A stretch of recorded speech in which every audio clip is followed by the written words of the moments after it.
디딤돌 대출이나 신혼부부 전세자금 대출도 이 스트레스 DSR 강화되면 영향이 있을까요? 물어보셨는데 우리 대표님 말씀 빠르시죠. 저는 충청도에서 와서 너무 부럽네요. 나도 그 속도로 얘기하고 싶은데 오늘 이제 드리고 싶은 말이 많아서 그러니까 천천히 많이 한번 가볼까요? 알려주고 싶으셔서. 네.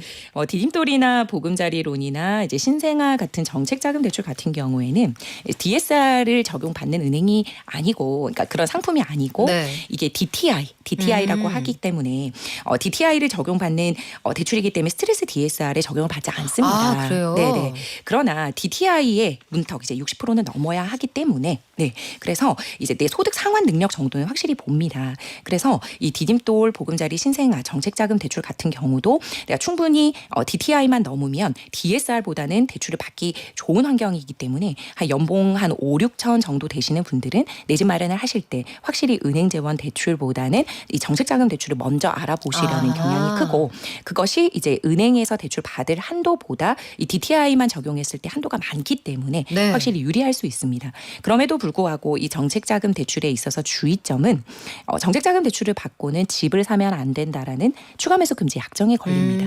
그래서 이제 다주택자 포지션으로 가시려는 분들은 정책자금 대출을 받으시면 안 되고요. 이 디딤돌 대출 같은 경우에는 작년 12월에 이제 그 제한 사항이 나왔습니다. 무조건 수도권에서 집을 살 때 이제 디딤돌 대출을 활용하게 되면 무조건 반공제를 해야 한다.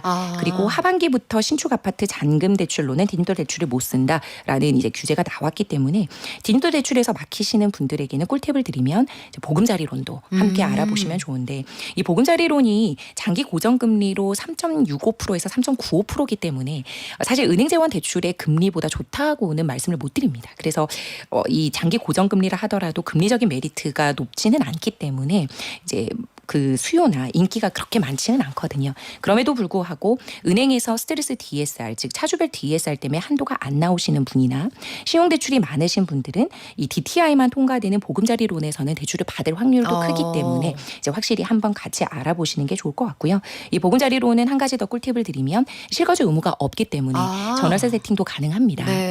그래서 이 보금자리론이 선순위를 유지해야 하는 조건들도 있어서 세부적인 거는 좀 살펴보셔야 하겠지만, 디딤돌이나 신생아 처럼 실거주 1년 의무가 없다라는 것도 투자 포인트가 될 수 있겠습니다. 자, 그러면 1주택자가 아니고 나는 집이 없어요. 그런데 집을 사고 싶고 대출 한도는 좀 충분히 받고 싶다 하는 분들이 대출을 충분히 받을 수 있는 그 힘을 키우려면 이분들은 어떤 걸 준비하시면 좋을까요? 그러니까 무주택자 같은 분들은 사실 내가 그 일반적으로 규제 지역에 집을 사는 일반 무주택자 같은 경우에는 LTV 50%가 소득 상한 범위 내에서 나오고요.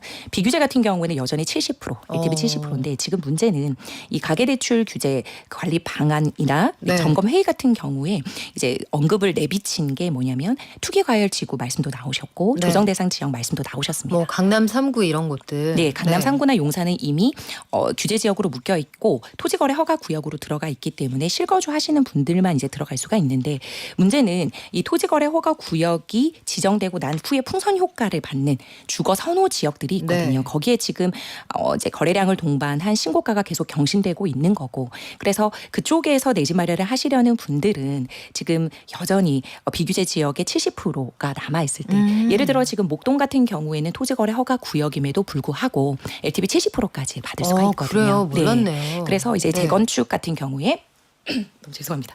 재건축 같은 경우에 이제 대출을 좀 더 받는데 아직까지 내가 비규제다. 그러나 토화제는 뚫고 싶다라고 하시는 분들이 50%라고 생각하시는 분들이 있는데, 여의도나 목동 재건축 같은 경우에는 여전히 LTV 70% 받을 수가 있기 때문에 내가 움직이시려는 그 곳이 여전히 비규제로 남아 있을 때 대출 한도가 많이 필요하신 분들은 한번 면밀히 보시고 지금 움직이시는 게 맞지 않을까. 그리고 생애 최초 같은 경우에도 최대 LTV 80%가 은행 재원 대출에서는 소득 상한 범위 내에서 6억 원 한도로 나오고 있습니다. 근데 그게 이제 갭 투자할 때도 활용할 수 있는 방법이 있기 때문에 여러 가지 이러한 대출력을 활용을 하면 내가 생각한 자본금 내에서 하급지로 머무는 것이 아니라 상급지로 바로 컨텀텀프를 이룰 수가 있거든요. 그래서 대출력을 함께 길러보시는 것을 추천을 드립니다. 야, 우리가 생각보다 공부할 게 참 많네요. 오늘 대표님 말씀 들으니까 이 대출이라는 것도 아무 준비 없이 그냥 하면 안 되겠구나 이런 생각이 들고, 아마 생각이 좀 바뀌었다 이런 분들도 좀 계실 것 같고요. 오늘 딕션이 너무 좋아요. 이런 의견 진짜 많이 주시네요. 팬들이 네. 많이 오셨는데 아우, 감사합니다. 저희가 또 이 규제가 시행되고 난 이후에 네. 그때 다시 한번 또 모셔서 네. 앞으로 어떻게 전략 세우면 좋을지 조언 듣겠습니다. 네. 지금까지 부동산 대출 전문가 풀팩 강현옥 대표와 함께했습니다. 고맙습니다. 감사합니다.